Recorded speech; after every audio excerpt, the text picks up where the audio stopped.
صرف اللہ کا ڈر ہی ایک ایسی چیز ہے جو انسان کو ہر برائی سے روک سکتا ہے۔ والدین کی دی گئی آزادی آپ کے پاس ایک امانت ہے، اس میں کبھی خیانت مت کیجیے گا۔ اللہ کو دل اور زبان کا سخت ہونا پسند نہیں، اس لیے اللہ نے دونوں کو ہڈی کے بغیر بنایا، اسے نرم رکھو۔ کاش والدین کبھی بوڑھے نہ ہوں، بیمار نہ ہوں، غمگین نہ ہوں۔ ایک باپ نے اپنی بیٹی سے مذاق میں پوچھا، تم مجھ سے زیادہ محبت کرتی ہو یا اپنے خاوند سے؟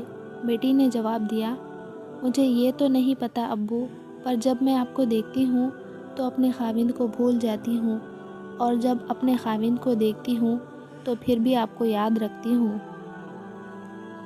دنیا کے سب سے زیادہ تکلیف دہ لمحات اپنے والدین کو بوڑھا اور کمزور ہوتا دیکھنا ہے۔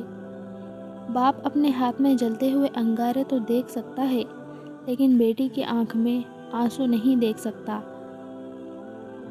اللہ پاک سب کے بابا کو سلامت رکھے۔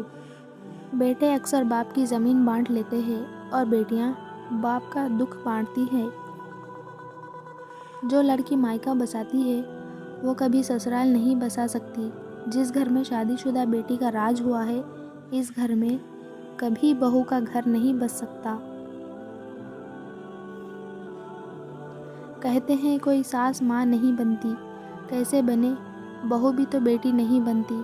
بات صرف لہجوں کی نرمی کی ہے، برداشت کی ہے، طنز یہ لہجے کی ہے، چھوٹی چھوٹی باتیں سہنے کی ہے۔ سہنے والا ہی کمال کرتا ہے، کہنے والا نہیں۔